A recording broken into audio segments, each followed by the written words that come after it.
Good morning. I'm going to call the special meeting of the trustees of the Tulsa International Airport Development Trust to order.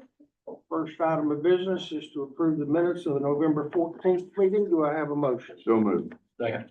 All those in favor? Aye. Okay, item number 3, approve changes to the TAIT investment policy. Yes, I heard you guys laughing just a little bit ago about the policy. Really, we're just making some editorial changes to that.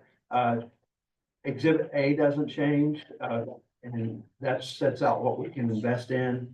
Government securities less than 1 year, savings accounts and certificates of deposit. Yeah. All insured, so, we recommend approval Well, of the the change. return is less than safety, so Trying to catch up with inflation, so. we need a motion to approve these changes. We need a different investment policy if we're gonna try to beat inflation. Trying to corral it. We have a motion. Do I have a second? I have Mary. All those in favor of item 3, And me. any old business? None. Any new business? Who we adjourn? Second. All those in favor? We're out of here. Okay, now we're gonna call a special meeting of the trustees of the Tulsa Municipal Airport Trust to order. Do I have a motion to approve the minutes of the November 14th, 2024 special meeting of TMAT? Motion to approve. Second. All those in favor? Aye. We need to review and receive the audited financial statements. Yes, I have, Brent Allison here with, Compton Gilpin Works, to do the presentation. Hi, everyone, good morning. As Jeff said, I'm Brent Allison with Conklin Open Works. Good to see you again. It's hard to believe 2024 is already drawing to a close. We really don't know where this year is gone, but here we are, halfway through December. In front of you, you have audited financial statements as well as our report. We'll go over that briefly. The first item in there is our report, which is directly following the table of contents. We're able to provide a clean opinion, which is what you want your auditor to say. There are no issues during the performance of the audit, so we appreciate Jeff and his team as well as the team from the Beer Department to really make our audit easy. And it's great working with you all. Thank you. So in this report, just a high level of what an audit is and what an audit is not, as well as what management's responsibilities for the financial statements are, and as well as what our responsibilities for the audit are. Our responsibilities are to issue an opinion after the completion of our proceedings. Directly following that, you'll find the financial statements, and because we had no adjustments, these are really what you've seen before already. So I didn't plan to go over them in detail since you've already taken a look at them. But if you look at them and compare them to the prior year, they're very comparable. And if you think about what the trust does and you look at the financial statements, everything makes perfect sense. Following the financial statements are significant accounting policies and footnotes, as well as a lot of disclosures related to minimum lease payments, both received and then also future obligations for the service of the debts. And not a lot there that has changed, no accounting policies that changed during the year. And then following the footnotes is another report, which is our report on internal controls and compliance. We review your internal controls in order to design audit procedures, but not necessarily to identify significant deficiencies or material weaknesses in those controls. But I am pleased to report that we didn't identify any material weaknesses or any material instances in audit. That's really all I wanted to cover with you guys. I know, keep it short and sweet. What questions can I answer for you? Appreciate it. Thanks, Brent. Any questions? We're just receiving this report, so Okay. this audit, so Very good. So we need a motion to adjourn? yes. So moved. All those in favor? Thank you. Thank you.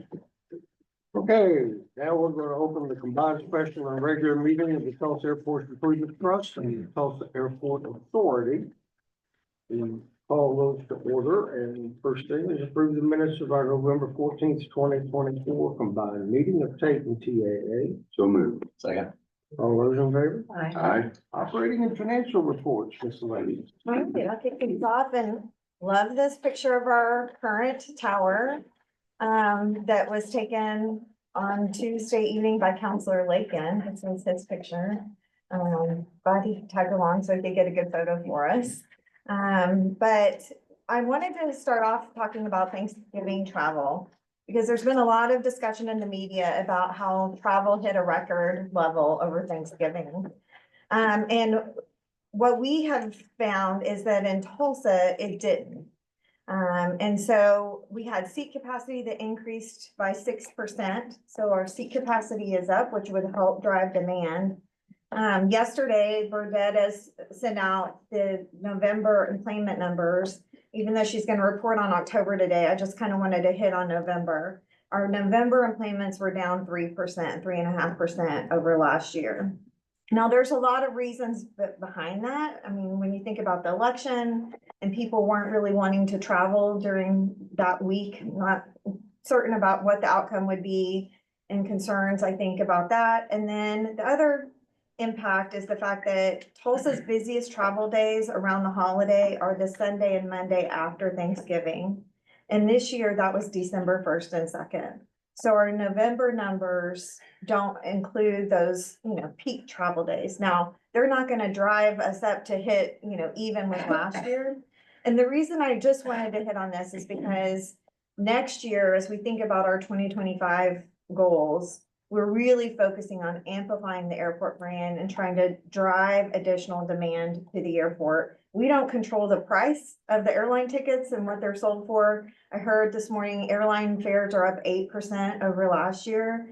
But we can be a voice out in the community talking about the airport and our air service. And we're gonna spend a lot of time and effort next year trying to help drive that activity to push us and push our numbers up.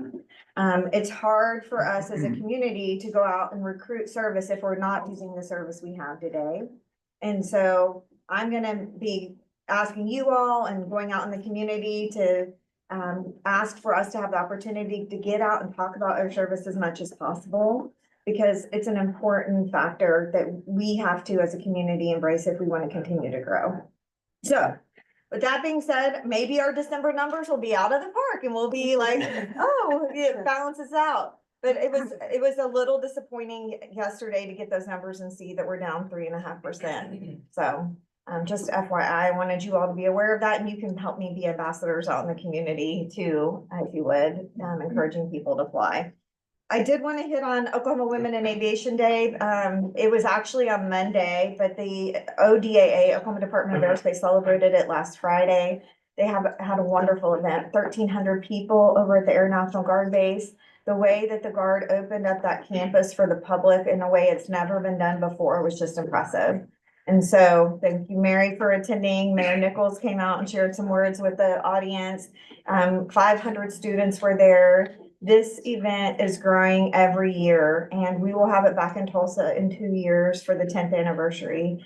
And that will be we're talking about like simulcast with Oklahoma City. It's going to be a big one potentially, but it's fun for our team to be able to be a part of that and participate in it. And then I had fun on Monday going around the airport terminal talking with all the ladies who work here. There are a lot of women that are responsible for ensuring that this airport operates. And they have a lot of pride in the work that they do. And so that was a lot of fun. Can I just add, Yeah. we started this 8 years ago and we had about 400 people. 160 the first 160, time. oh, Yeah. 160, 1,300 this year. And Alexa has been a huge part of driving that forward. Great. Yeah. Really good. Yeah. Well, it's just a fact of like, let's make sure everybody knows aviation's open to them. Girls, boys, but we're trying to drive the disparity in the number of women in the industry because it's so low. And it traditionally has been, but that's changing. So. Good. And we got to spend some time with our volunteers this week for their holiday party. Here's a picture of them. Michelle and Brian and our team do a great job of recognizing them. They had a lot of fun. I just wanted to share a story. I sat at a table with a couple of our Welcome Wagon volunteers. And one of them shared a story with me about a young person here with Tourette's that was flying out that was having an episode. And the volunteer was like, I don't know what to do, but her dog went right up to this young person. And she said, even the way he approached him, it's like the dog intuitively knew what this child needed and totally helped that child through that episode. and the parents were just like so thankful, and I just hadn't heard that story. I was like, that's the best story I've heard. This is why we have this program, right? Travel is stressful. People need a distraction and they need some TLC. And so it was just very special to hear that, and then to be able to tell our volunteers, thank you for what you do. 151 of them volunteer over 25,000 hours a year for our community, so. We are gonna be on the lookout because airport employees will be in the parade on Saturday.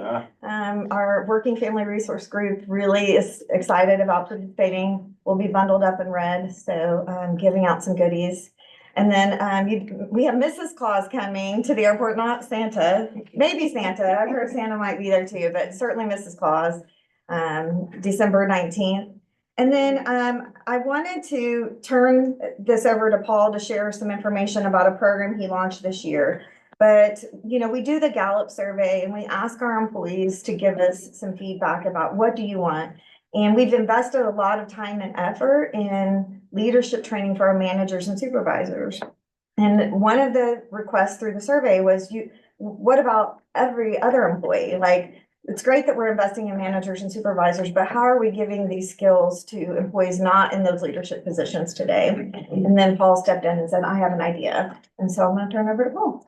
Yeah, so thank you, Alexis. About a year ago, this time, sent an email out to the organization just asking for volunteers to go on a 1-year journey with me to discover what leadership is and what it's about. So we had 8 people that completed the program, and I just want to recognize their efforts today. They had to sign a commitment in January. We met monthly. They had to read a book, John Maxwell's 21 Irrefutable Laws of Leadership. And then there's a workbook that goes along with that. They had to complete the workbook, which really challenges you. So you had to learn, apply, engage. And so you had to, reach out to peers, friends, family members, and have some self-reflection moments. And there were some good stories shared in that. But this group of 8 people, what I love about it is that they volunteered to do this. They are committed to their self-development. These are people that want to be in a leadership role. And I emphasize with all of them that they're already leaders because they have influence. And I know they have influence because I just sent the same email out on Monday this week, and I've almost got the class filled for 2025. And several of the people that have signed up have told me they reached out to the people that just took it to get a review of the course. So that tells me other employees are looking to these people to see how they're leading in the organization. They may not have influence over people in a management role, but they certainly have influence on bettering this place for continuous improvement. So with that, I just want to recognize if you can stand up. Some people may not be here because they're busy running the airport. But Madison Strong, Technology, back in the back. Corey Ferguson, Airfield Maintenance. Tanner Broadfoot in Building Engineering. Tara McLeod, Human Resources. Shelby Oman in Dispatch. She started in airfield maintenance actually, and then got a lead position in dispatch, which is outstanding. Kathleen Hobbs, marketing. Funny story about Kathleen, she had a pregnancy during this year, and we were all taking bets on whether or not she was going to make it today. So congrats on making it. Eddie Laywell, vehicle maintenance. Thank you, Eddie, and Tom McGann, engineering. They all made it. So little golf clap for them. Right after this board meeting, if you have time, I know we're going on a tour after this. I'd love to get a picture with them, and I've got their awards over here that they'll take home. So That'd be great. all right, thank you all. Thanks for being here too. This is many of their first board meeting. I tell them they can watch them on YouTube, but I just don't know that that's as exciting. Bernetta? Okay, so we're gonna talk about the October to October and the fiscal year to date, so fiscal year to date. We had a great month on revenues. We were at 2.2 million, and find the same trends of the previous months. It's due to the rate changes that affect the airlines and the rent-a-car. Our terminal concessions are doing well. Ground transportation, parking, interest, CFCs, it's all just killing it. Our expenses are actually down for the, comparing October to October. We had some timing differences. Last year, we had already paid part of our audit fees. And we had bought some body cameras, and we had some additional landscaping and painting going on. in October of last year that we have not got to this year. Our fiscal year to date is still up 2%, and that's primarily due to salaries is to be expected. Our net is up over $2 million from last fiscal year to date, so we're just doing great. We're in a good position. Our food and beverage is just also doing really well. Our retail was just kind of holding to last year's trend. Our parking activity is actually down for the month and the fiscal year to date. However, the parking revenues are up 1% for October to October and 3% for the fiscal year to date. Our lot was full a couple of times during October, when we had more cars parking in valet, probably due to that reason. Rent-a-car transaction days are down, but still up for the month, but still up for the fiscal year to date. RVS is doing good. Their operations of flow fees are just killing it. And plane cargo continues to decline at Tulsa. You know, I looked at the plane cargo and it's kind of holding its own, so I'm not sure about that, actually. I might just interject for data. Daniel has engaged a firm to do a cargo study for us. We should have a draft of that report by the end of this year. And the intent is just to better understand what's happening with the cargo market in Tulsa. So we can help. I mean, this is a trend we're seeing nationally. It's not just in Tulsa, but it's definitely greater in Tulsa than at the national level. We haven't downsized any aircraft as far as their ability to carry cargo, have we? No. I mean, my gut tells me it's more so Northwest Arkansas and then choosing to take and plane their cargo in Northwest Arkansas instead of trucking it here. Right. But I don't know. That cargo study hopefully will address that. Our landed weight is up 5%. We just have additional flights. In plane passengers, it's actually down 0.18%, so it's kind of holding its own there. It's up 3% for the fiscal year to date and 4% for the calendar year to date. The next slide is budget to actual. Our revenues are up $2.1 million or 12%. We have, it's due to more landed weight. Our terminal concessions are doing better than expected. Parking and our rent-a-car commissions also and interest are all performing above budget. Our expenses overall are down 8% for the month. It's mainly due to salaries. We have some increases that are gonna kick in around this time. We're also have some we're down in consulting and we have some planned repairs that we haven't got to yet, like HVAC repair and the furniture repairs. The next slide shows our cash position.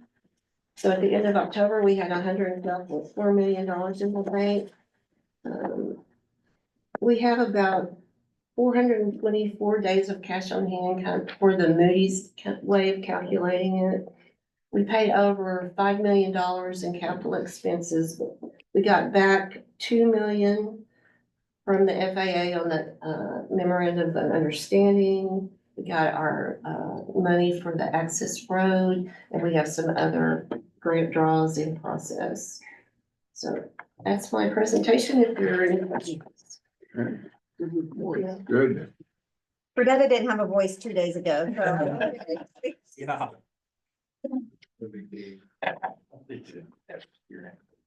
All right. Okay, number 4, air traffic control tower presentation. We asked Plenco to come out and take a look or present to you where they're at currently, a couple of milestones on the project. And we'd like to have them come up and walk you through it. Appreciate you guys for letting us come in here and opportunity to talk about this project. My name is Matt Kroll. I'm Senior Project Manager for the team. This is Sam Strokes. He's with our VDC team. He does a lot of the VIN modeling and stuff. He's gonna kind of go through that at the end on where we're at with that and kind of that process. as a native Tulsan, I'm really excited about this project. I mean, this is a very unique project that myself, and I know my team, you know, it's just, you don't get to build these things, very often, so we're really excited, just like you guys are about that. Like I said, we'll kind of go through, the current status, the milestones, and then, our steel plan, we're building that in prefab sections on the ground, and then lifting it out of place, so I'll go in a lot more detail on that. So right now, we got the mast tower, the foundation for the tower for, it's 7 foot, thick. All the piers have been completed. Right now, we cannot, set the precast until at least 28 days after that concrete cures. Kind of hard to see in this picture, but all that rebar that's sticking up in the middle, that was really the most critical part of this pour, because those are 10 or 12 foot long, number 11 bars that are about 1.25, 1.5, can't remember, but we had to get those within a 1/4 inch tolerance at the top, because they hit these little pockets where the precast slips over them. How deep are the piers? The piers, most of them are about 40 feet, and then the ones in the middle are got an extra 20 to 25 feet because of the socket. So all past bedrock then? Oh, yeah. All of them are, the ones on the perimeter are 7'6" in the bedrock, and then the ones in the middle are range from 20 to 26 feet. And what's their diameter? 5 foot. 5 foot. And how many are there? What's the ultimate height of the whole structure? It is right around 260 feet. How many stories? It's pretty heavy duty footprint. 12 It's- stories. Okay. Wow. 60 foot. Just another little update on the background there. You can see the base building. We've got all the MEP infrastructure going in, a lot of the footings. Once we kind of get further towards the tower, we gotta wait for a while to backfill all that, to finish everything, and put the, footings on that end, in place, but, we're progressing really good on the job overall. Just a couple schedule milestones. Right now, our big push is to start precast in January. You know, we've got the concrete poured. Right now, we're gonna meet that 28-day timeline. The next thing we gotta get in is the walls that are on top of there, and then the slabs in place for the tower. So that should start around the first week of January. So what parts are precast? What? What parts are precast? So the precast is basically from finished floor up to about 180 feet. And then your steel starts at 180 and it goes to your 260. That is. That's just to allow a little bit of movement, is that why they do that?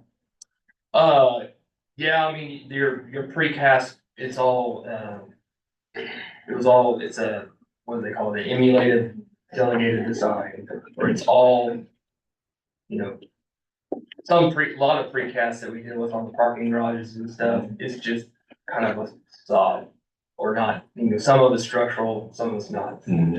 This is all emulating cast in place concrete connections, from vertical and horizontal. So you got number 11 bars going down all the way to that mat foundation. You know, the corners they increase, but you're every 2 foot or so, but they go all the way up to the whole precast. And then you got, where everything kind of comes together in the corners, there's also a bunch of cast in place sections that we gotta do as we go up. So. Precast top out should be in August of 25. And then the tower steel erection, we're gonna start in September of 25. Kind of in between that, we've gotta get some scaffold up, which I'll go over here in a minute. Base building dry-in, that's in June. Big push for that is the next item there is getting permanent power in the building, setting all our switch gear. Not necessarily in the tower, but all that's in the base building. So getting that set and started up and all that stuff. Always a big milestone. And then getting the tower right in February of 26. And right now our substantial completion for the tower and the base building is early July of 2026, which allows the start of the commissioning from the FAA.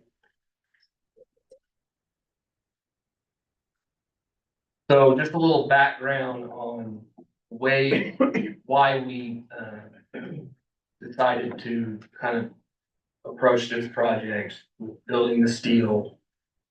Basically 4 prefab sections on the ground. It's all due to schedule. You know, we had 660 days, and when we looked at it, you know, just doing it traditionally and hanging all the steel in the air is gonna take 6 to 7 months.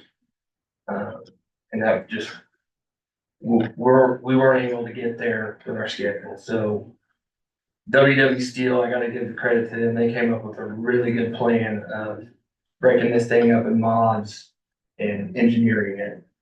So what I've got there is kind of in the middle, that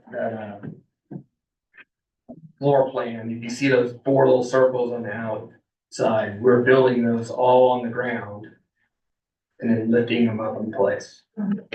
That little section on the left side, you can see, that's what the mod's roughly gonna look like.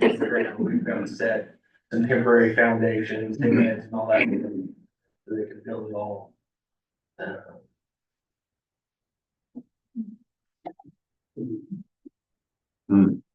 So that's kind of a little sequence of each mod. The red one there on the left, that would be mod 1. That one's actually gonna take the longest because we gotta set that in place and then everything braces back down to the precast tower. So there's a lot of steel that we gotta, you know, still get up there and hang up in the air, so. And that little yellow platform that you can see right there will basically be scaffold all the way down for a dance floor, so they can do all that work underneath. How many days to put all those out? Right now, we're looking at 2 months 2 months? to basically get it topped out. You got, you know, there'll be a lot of detailing and stuff like that, but to get the main pieces of. Is it a specialized crane just for this, or will that same crane be there the entire time? So that crane right there is just for the mods. It is a 1,200-ton crane. Where does it come from? It's a lever, 11,000. I can't remember if WW Steel owns it or who they're renting it from, but yeah, it'll be the top of it. When we did the FAA permit, I think it's 365 at the top of that thing. So, very, very big. You can add counterweights to it. You can see kind of all the tiebacks on there for all the racing and stuff. 1,200-ton crane, but we're adding a lot more counterweights to that because mod 1, just steel only, is 130,000 pounds. Mod 2, it's the biggest, 320,000 pounds. Holy cow. And then mod 3 will be 250 and mod 4, 190. And that's just the steel. We're planning on, depending on how much weight we can put on there, and we gotta be real careful. There's a lot of calculations we're working on, but we're gonna do some of the exterior framing down on the ground, some of the metal panels, some of the fireproofing, anything we can kind of get down on the ground and then lift up in place, you know, it's just, it goes a lot quicker. So, Hope we're not windy days. yeah. 100%. So just a quick little video here. So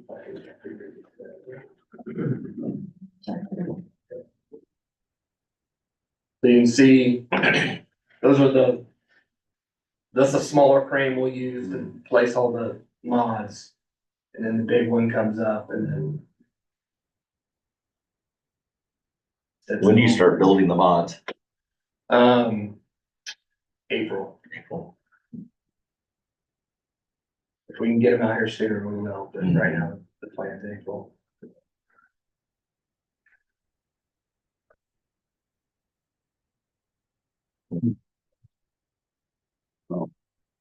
And then just a little bit about the scaffold plan, you know. We'd like to do everything prefab on the ground, but just like the way all the joints where it goes, you know, can't do the metal panels like that, so. We have to scaffold the whole thing from the bottom up. We looked at trying to just do a dance floor and kicking it off the precast, but, just engineering wise, we couldn't get there. So we'll have scaffold going all the way down, finished floor and all the way up, and it'll kind of go in, I think, 3 or 4 different phases. We'll go right up to the top of the precast. We'll have that dance floor where we can, steel guys can do all their work, brace everything off. Then, once they set mod 2, we'll kind of go up a little bit further with the precast, the second phase around the steel ball, and then just keep going up, and then once we get to the kind of little top section that creates the cab glass and the control cab right there, be a little bit different kind of scaffolding. You kind of see it on the right side right there where that basically kind of sits on the steel and then goes out. And related similar to what WW Steel did in their particular trade, Glencoe kind of tackles that large. So one big concept to realize is construction is normally custom every time. So unlike that telephone or your cell phone or a camera, which has been manufactured millions of times or even thousands of times, construction is custom. The design is custom. The teams are custom. The weather's custom. Everything's custom. And so Murphy's Law kind of kicks in. And so as you can imagine, traditionally, there can be quite a bit of chaos in construction. And so something we do at Glencoe to mitigate both that chaos and risk is virtual construction. It's commonly known as BIM, Building Information Management, or modeling. But it's really virtual construction, which is essentially your one chance to practice building something that has never been built before, and allow any issues or omissions that may arise either from the construction documents or even just because there's humans in play, to allow those issues to rise to the surface and then tackle those in collaboration with your design partners. So what you're seeing here is a trade fabricated model. Almost nothing in that screen is from the design team. So your steel, WW has provided a 3D model of steel. The embed or even staircase stair team, again, will be placing handrails and stairs. They have a model. The electricians have modeled every conduit and panel per the specific specifications from the FAA. Shoemaker has a ductwork model.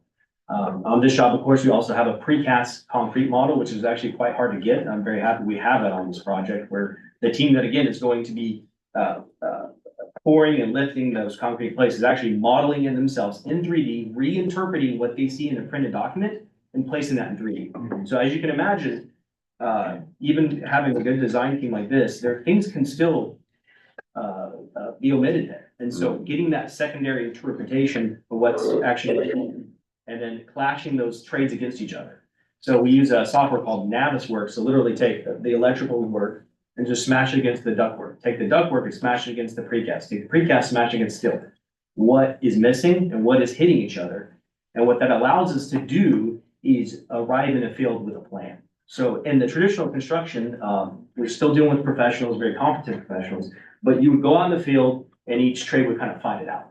Instead of doing that, and they would not only fight it out, they'd come to a resolution that the owner or the architect would walk into a room and have to live with. It's already installed. I thought my ceilings were at 10 feet, now they're 8 feet. What happened here?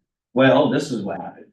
Now we can kind of forecast those clashes and forecast if a ceiling needs a lower forecast, if we need to move it still in a conduit, anything, penetrations through the concrete. Again, we're modeling everything that, all the critical things, not everything, of course, all the big stuff, and trying to find those clashes and resolve them. what this allows us to do not only is for our trades to interpret something and for Flinko to provide leadership on the resolution of those issues, it gives the architect and engineers a chance to step in and say, wait a minute, we actually want you to do this instead. So depending on your design partner, their involvement will increase and decrease throughout that phase. But they're pretty, they're very savvy too. And so, and in addition to having that coordinated 3D model content, one question that often arises is, are you building from the model? And of course, the answer is no.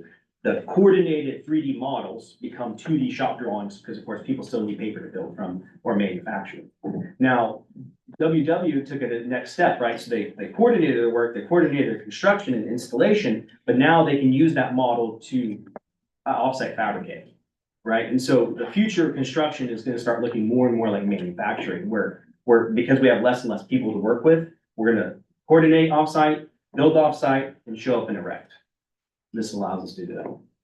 So when you did the model, how many conflicts did y'all see? Is there a report that comes out? Yeah, so the computer will create a lot of false reports because there's no like true, the computer, like for a curve, it'll register 2 clashes, even though we would just register that as 1. Regardless if circles exist or not, right? And so my job is sorting that information and creating specific views that then we bring all the trade partners into a Zoom call and the architects at times, and I say, okay, here's this problem. What are we gonna do? Here's this problem, what are we gonna do? A ductwork is running through electrical pan and clearance, or 2 different steel trades are conflicting. So on this job, I think we've met some 12 times already. I would be saying the hundreds. It's usually, I would say over 1,000, not computer clashes. I'm talking about 1,000 instances or more where we are, as a team of 12 more people, creating a solution. Now that will fix something a year in advance. I wonder how much money that saves us. That's a good question. So there have been studies and that look at that. We have 2 different buildings identically built, one with the technology, one without. What we see at Flinko, when our pre-construction managers will tell you, is we actually get lower initial bids. So if you're going through this process with us, where they know the trades are not gonna have as much waste in the field, as much rework, which of course causes safety concerns, then they're gonna create their really lean and really tight budgets. So, and Tulsa, we're kind of like 10 years into this, I would say. And so, as we educate more and more trades, both by them doing it and us forcing them to do it, we've been seeing those bids come down slowly. Are you following the same process in your other projects, for instance, the federal inspection building? So BIM or virtual construction is not in every Flinko project. Okay. I personally am managing 3 to 4 right now. We have a team of 7, so our team will go through, I say, about $1.5 billion worth of work a year, but that's not all of Flinko's work. So it's a discernment with the owner. It's a discernment process for the project manager. One, if the scope is warranted. Sometimes things are too small. Sometimes I am brought in to just virtually renovate 2 or 3 operating rooms, for instance. So it depends on the complexity of the job. This is not always necessary, but it certainly is helpful for a project and improvement project like this. Amazing. I imagine it helps manage delays too. Yes. Oh, yeah. You've seen those delays a year and a half in advance or 6 months in advance instead of later on. It's construction again, it's custom. I mean, have you ever watched a movie on a custom car versus, Honda can't even fit their engine in their custom Formula 1 car? It's that thing. It just doesn't fit. So all we do here is to see, does it fit? Does it work? And this is your one chance to practice that. Otherwise, you're just gonna eat it and fail. No, that's very easy. You always, something's gonna happen in the field, but this just limits it so much to where, when you run into those, usually something, okay, yeah, we can do this, and make it feel fix and go on. Yeah, even because they do have to deviate at times. There can be different tolerances. Somebody start laying out here and you start laying out here and you still have a 1/2 inch clash. Well, it's better than a foot clash. And now at least you have the framework, the foundation of, you each have, and those trades each have a model to work from, and they can see each other's models and they can share that information.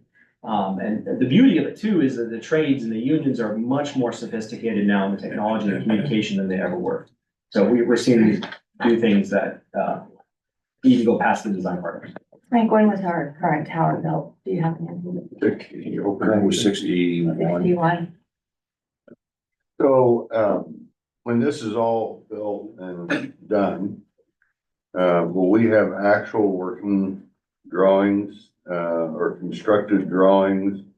So if we ever need to go back and do anything, it would have been nice for this building because As built. we have, Yeah. and including, any underground, utilities as far as the 100%, yeah. development side. We'll have, we have to have good as-built, especially on all the things up here, Yeah, you know. Then you have this model. This model's, the software is from 2001 and there's a free version you can download and view this file. okay. So it's gonna show your underground content. You can talk, you can see I've kind of hidden the architectural skin on that and yeah, it's there. See where you're all used. I wouldn't say it's you get presentations sometimes where you'll have a virtual model and you're walking around and it's like QR scanning your fan coil unit and telling you the maintenance log information. That's very expensive at this time in the industry. This will be a static model though. once built. Well, we've had so many change orders because where it actually was isn't where it was. It's not a project without running into something. I mean, every remodel project is that way, but I mean, Yes. the smaller amount of change orders because you didn't know something was there or something's out of place, the better, so. Looking down the road. Yeah, we need the planning, but we also need an as-built if there's any changes. It's required. Yeah, Yes. 100%. Yeah. And we'll have PDFs of all the as-bills. Yeah. With hard copies, we print them. Okay. You guys want to share that too. Any other questions? No, Excellent. Great. Appreciate Thank you. Thank Appreciate your time. We'll be up there in a little bit. Cool. Thank you. All right, Berdetta, Yeah. We're gonna receive and file the audits for fiscal year 24, and Kevin Smith with our Social Security present. Good morning. Good morning. Here to go through the results from the 2024 audit of the airport. You've got a few different documents that you received. One of which is the audited financial statements. So the opinion that you'll see in the financial statements is an unmodified or a clean opinion. So that is the highest level of assurance you can receive in part of an audit. There were no audit adjustments that we had to make to those financial statements, so the information management provided to us was accurate and didn't require any adjustments. You also have a report over the passenger facility charge program. This is an audit that's required by the FAA where we test a sample of the PFC receipts that come in to make sure that they're being spent in accordance with FAA policies. There were no findings to report over that work. The third document that you have is the compliance report. This includes the results from the audit of the federal grant programs that the report receives. There were no findings to report as a part of that work. You will see one deficiency reported in there that an incident that was identified by management that occurred in August of a fraudulent payment to a vendor that was impersonating a legitimate vendor. And you'll also see the corrective action that management has taken. That is included in that document as well. That is something that we are seeing a lot more commonly now, especially with governmental entities because of all the public information that is available. But we believe those funds were recouped. The corrective action is, like I said, included in here and looks appropriate from our perspective. Overall, good audit results, no disagreements with management, full cooperation from everyone that we worked with at the airport, no difficulty performing the work. So that's all I have. Happy to answer any questions you may have. Great. We're good, thank you. Thanks. All right, thank you. we'll receive the report. We have received it, we don't need a motion. Item 6, Item 6, approve the 2025 medical insurance policy with Blue Cross Blue Shield of Oklahoma at the annual premium estimated to be $1,852,724. Blue Cross, we went out to market. Blue Cross came back to us at a 25.4% increase. We have a great negotiator with Patty, our HR director.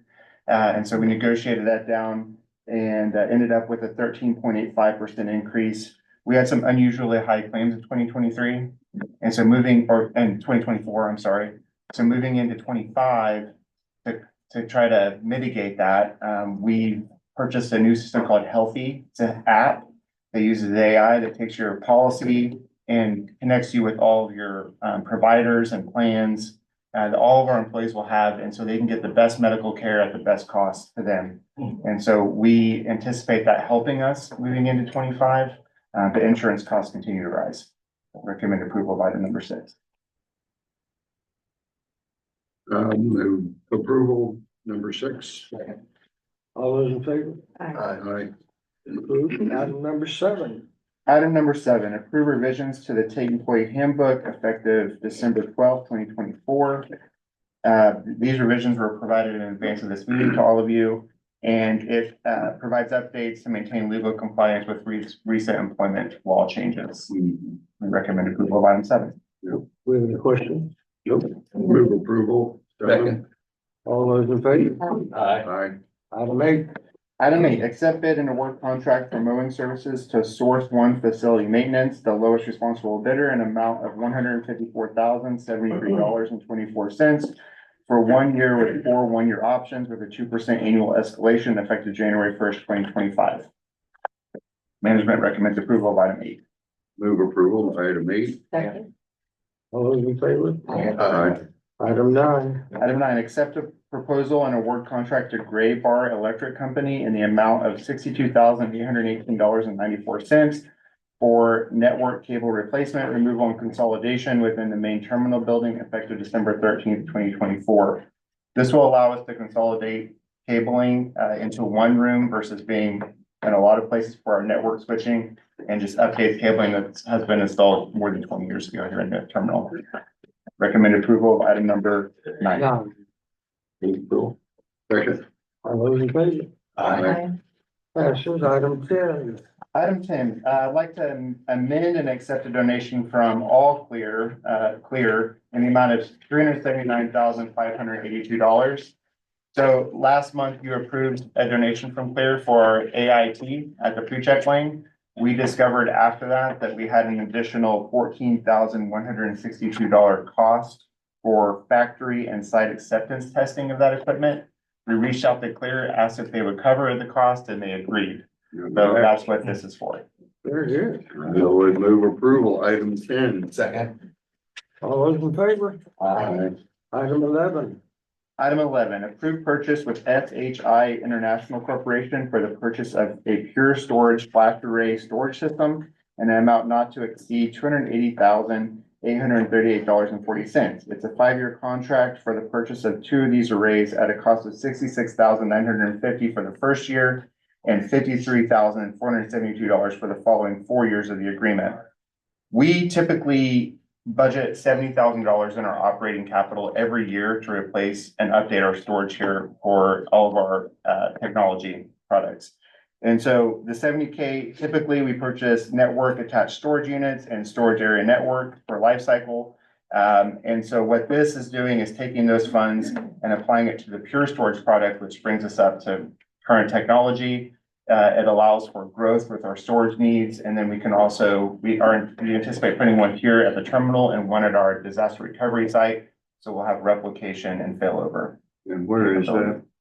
Disaster recovery. Site? It is on the north side, and we'll drive by it today. Yeah. I'll point it out. Okay. Recommend approval of item number 11. 11. Move to approve item number 11. Second. All those in favor? Aye. Okay, item 12. Item 12, approved purchase with Soft Choice Corporation for the purchase of Dark Trace in an amount not to exceed $134,916. This is a 3-year contract for the purchase of Dark Trace at a cost of $44,972 per year.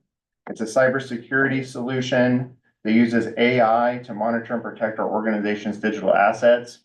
So today we have cybersecurity technology that monitors firewall and endpoints across the network. So computers, desktops, that type of thing. What Dark Trace does is uses AI and it looks at all the traffic in between those things. And so this is a critical piece of equipment for us to continue to protect ourselves against cybersecurity threats that we might not have seen otherwise. And we're using a state contract to purchase this. Do we have cyber insurance? We do not. We thought about it?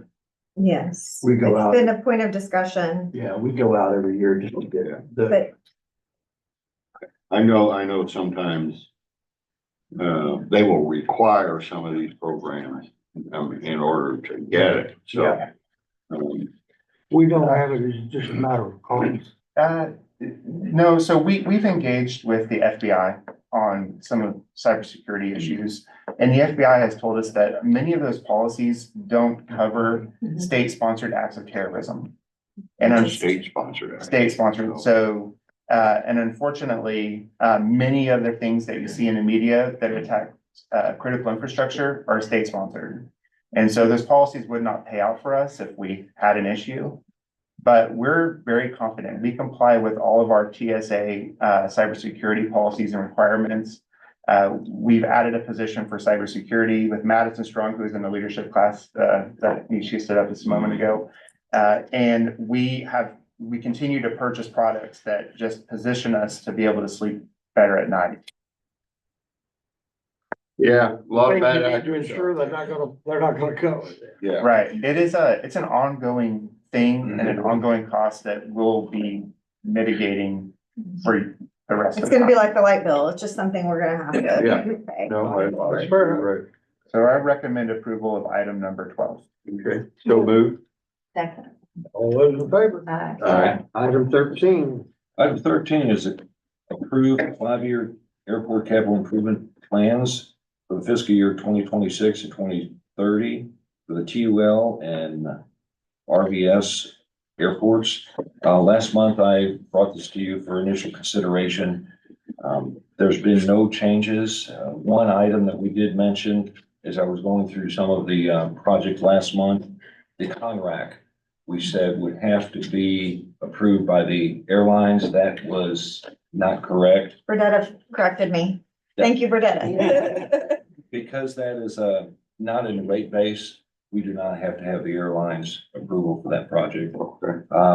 If they're, They would like to give their approval. they'd like to get their approval with everything we do.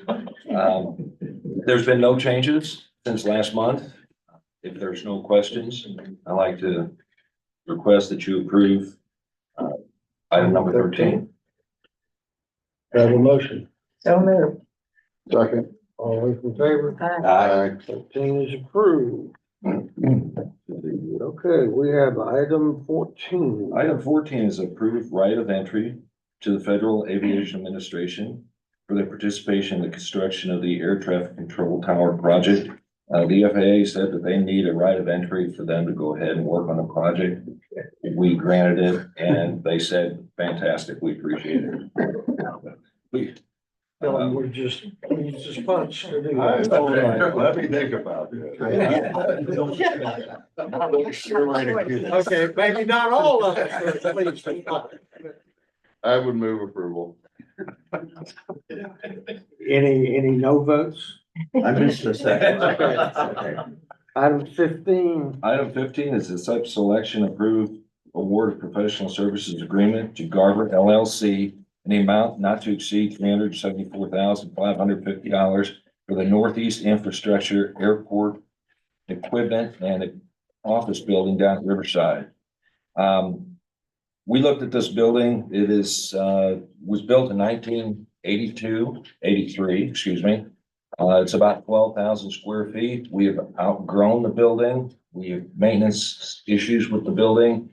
And if you look at the monitor, excuse me, we are looking at relocating or building a new building to the lower right corner of the photograph.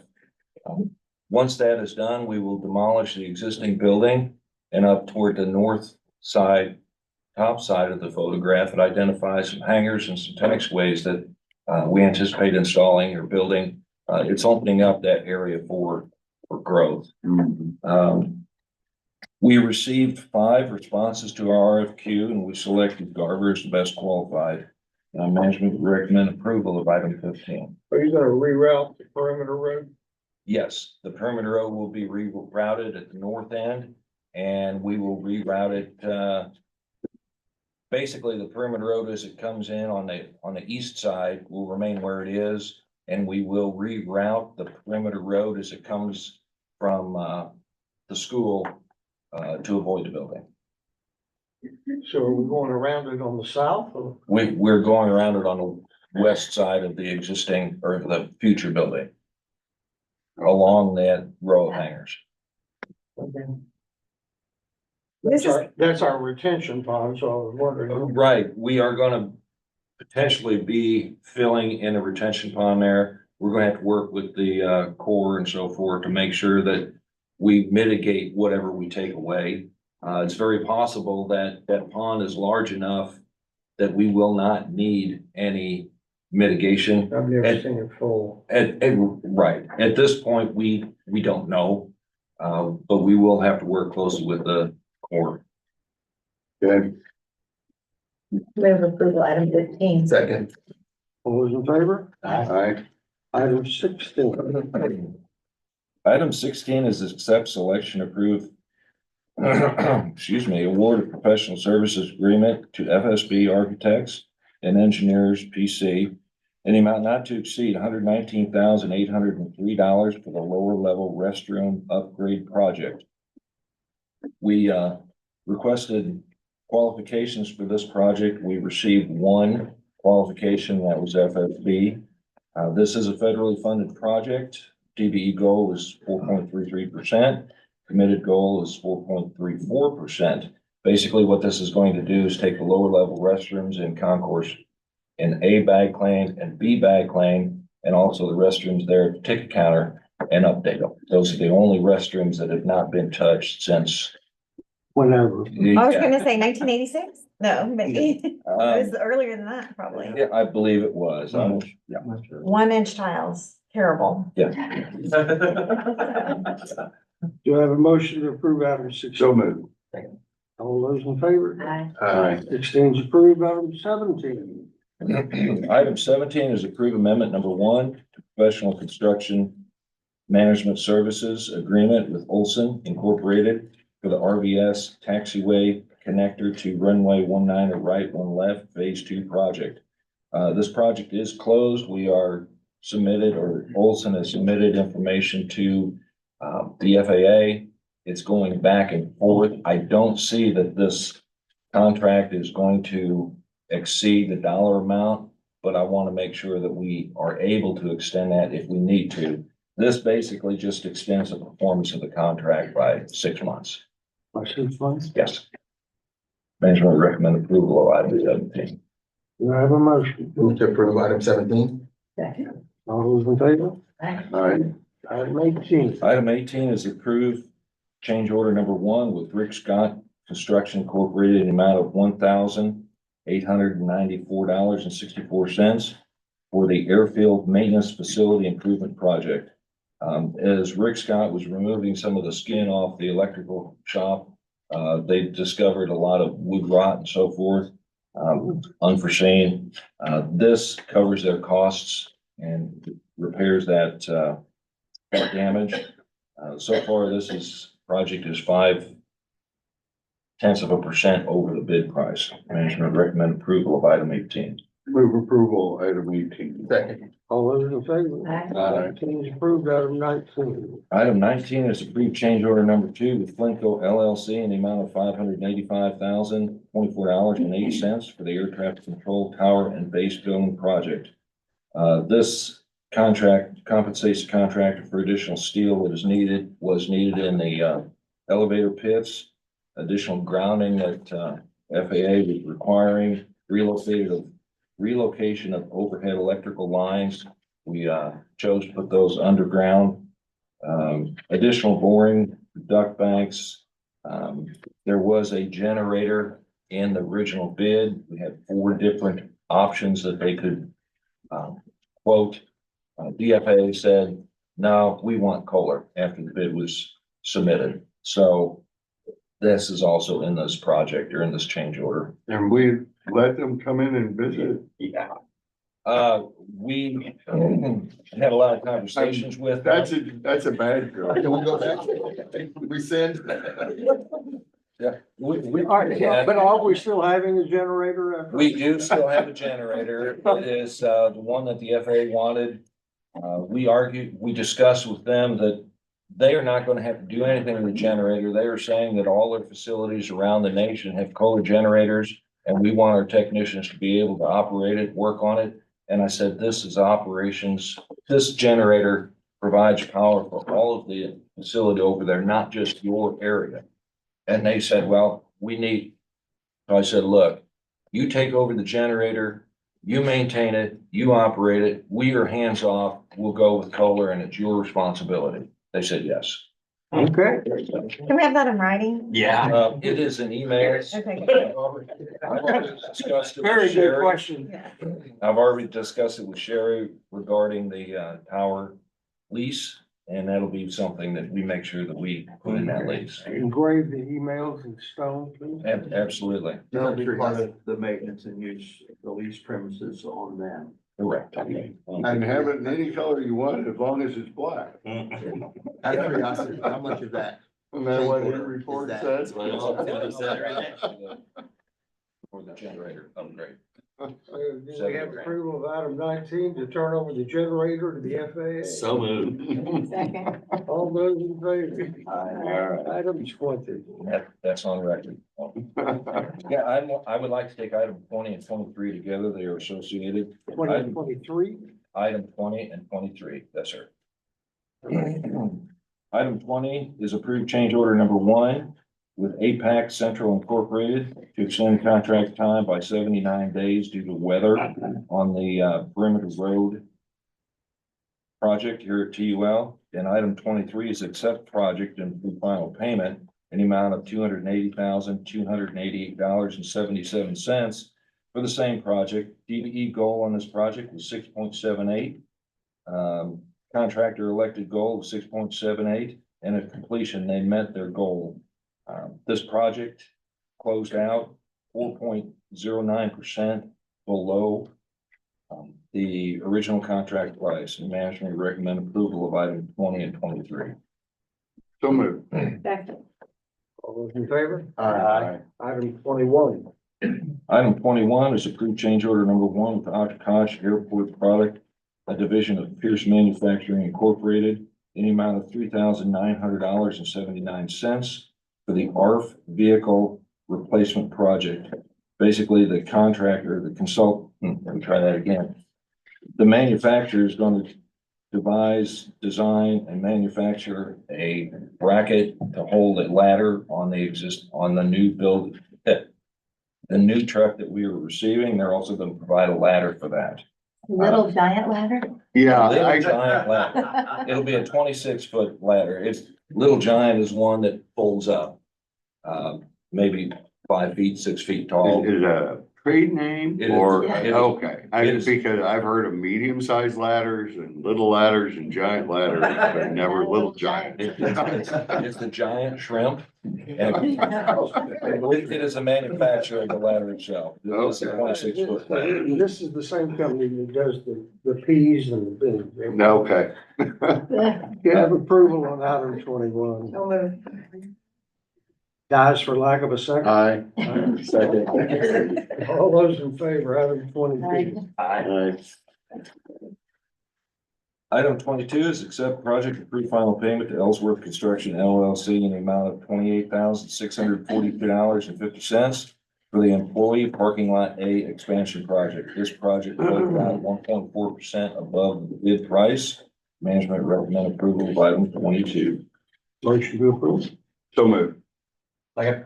All those in favor, 22 is approved. Okay, item 24. Item 24 is to approve the sale of hangar B68 to Steel Aerospace Services effective upon closing, but no later than 12/31/24. We're selling the hangar for $425,000. Wow. Good deal. Yeah, we need to take this deal. Second. All those in favor? Aye. Item 25. All right, 25 is to approve a sublease agreement with Patrick Kenneth Hager effective January 1st, 2025. This is for Lot 10, Block 1B in the Northwest Hangar Development Area, Hangar A28. This is also John Turner's former hangar that you all are familiar with from a few months ago. Perfect. Move approval. Second. All those in favor? Aye. 28 is approved. 26. Yeah, 26 through 29 can be taken together in our standard Riverside lease action for this board's consideration. 26 and 29. Yes. I'd move approval 26 through 29. Second. All those in favor? Aye. We don't have an executive session this time. Nope. Any new TAIT business? No, sir. Any TAA business? No, sir. Motion to adjourn. So moved. Sit down. My favorite motion.